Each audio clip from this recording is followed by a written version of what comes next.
Baik ke negeri di bawah bayu dan antara paparannya, sumbangan asas rahmah Sabah rekod peratusan tertinggi penggunaan MyKad. Laporannya bersama Suaran Shah. Suaran, silakan.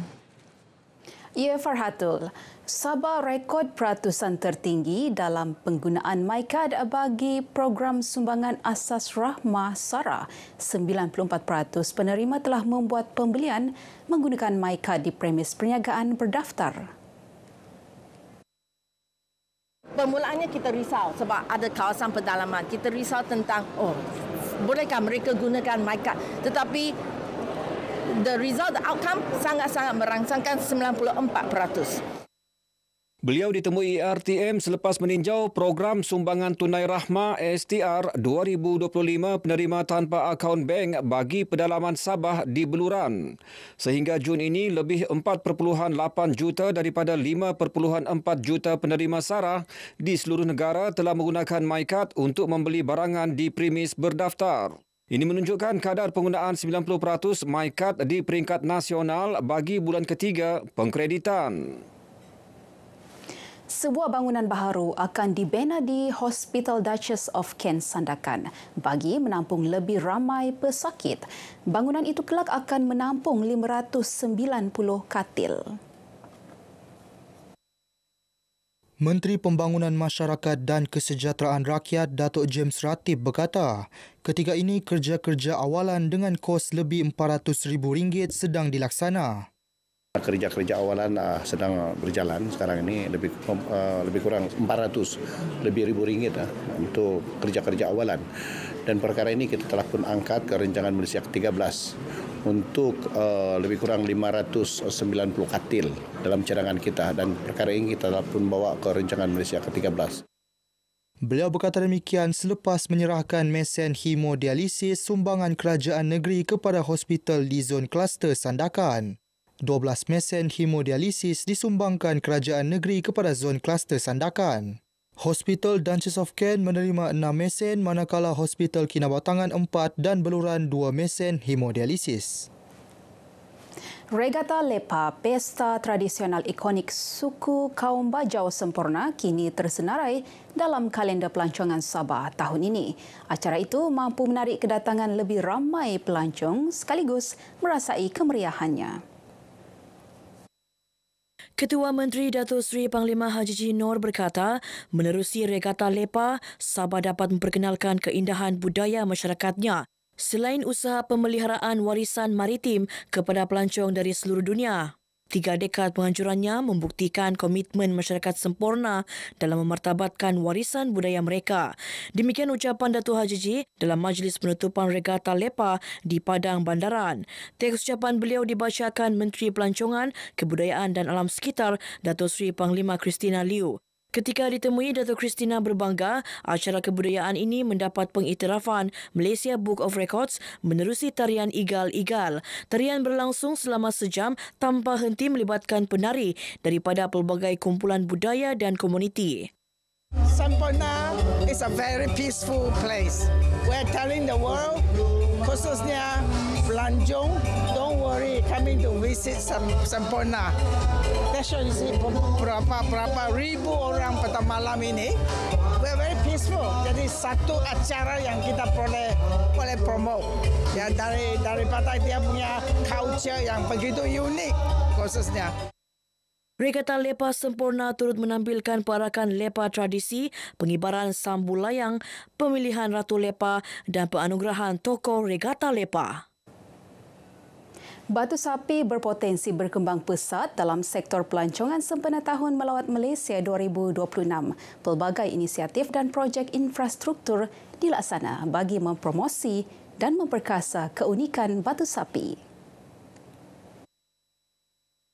Pastinya membawa kebaikan bukan saja kepada penduduk setempat, tetapi juga ianya memberikan satu pengkhususan yang utama untuk kita promosikan Batu Sapi ini sebagai tempat salah satu pusat pelancongan yang baik. Kalau boleh kita mahu selitkan supaya ianya juga dimasukkan di dalam takwin Visit Malaysia Year 2026. Dalam pada itu, Datuk Khairul Firdaus yang juga ahli Parlimen Batu Sapi memaklumkan pelbagai inisiatif turut dilaksana dalam usaha melonjakkan ekonomi penduduk Batu Sapi. Antaranya penstrukturan gerai di flat MPS dengan lebih kemas bagi mempromosi makanan tempatan dengan lebih teratur. Beliau ditemui pemberita dalam persidangan tahunan Gagasan Rakyat Sekong. Sementara itu, Ketua Bahagian Gagasan Rakyat Sekong, Safaruddin Abu menyeru semua perwakilan agar sentiasa bekerjasama sekaligus melancarkan jentera pilihan raya akan datang. Jejak warisan sandakan mencatat sejarah apabila diiktiraf Malaysia Book of Record MBOR sebagai jejak pokok bersejarah yang pertama di negara ini. Pengiktirafan itu disampaikan sempena Hari Pengasas Sandakan 2025 dan ulang tahun ke-22 Jejak Warisan Sandakan. Sebanyak 42 pokok terdiri 22 spesies terdapat di sepanjang laluan di jejak warisan sandakan.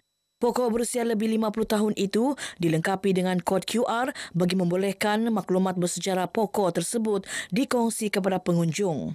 Ini merupakan satu sejarah yang penting kepada Sandakan bahawa kita berkongsi maklumat nilai sejarah dan warisan pokok-pokok yang berada di Sandakan ini. Kita kongsikan kepada pelancong yang datang dan menikmati laluan sepanjang 2 km Sandakan Heritage Trail ini. Titik bersejarah ini hanya boleh disempurnakan dengan dorongan dari Tuan Presiden. Jadi kita mendapat semua kerjasama dari jabatan-jabatan Majlis Perbandaran dan lain-lain untuk menjayakan rekod ini. Kemudahan sukan yang selama ini dinanti-nantikan penduduk Tenom kini menjadi realiti dengan siapnya kompleks sukan baharu yang serba lengkap dan moden. Majlis Perasmian Kompleks disempurnakan Menteri Belia dan Sukan Hanayo.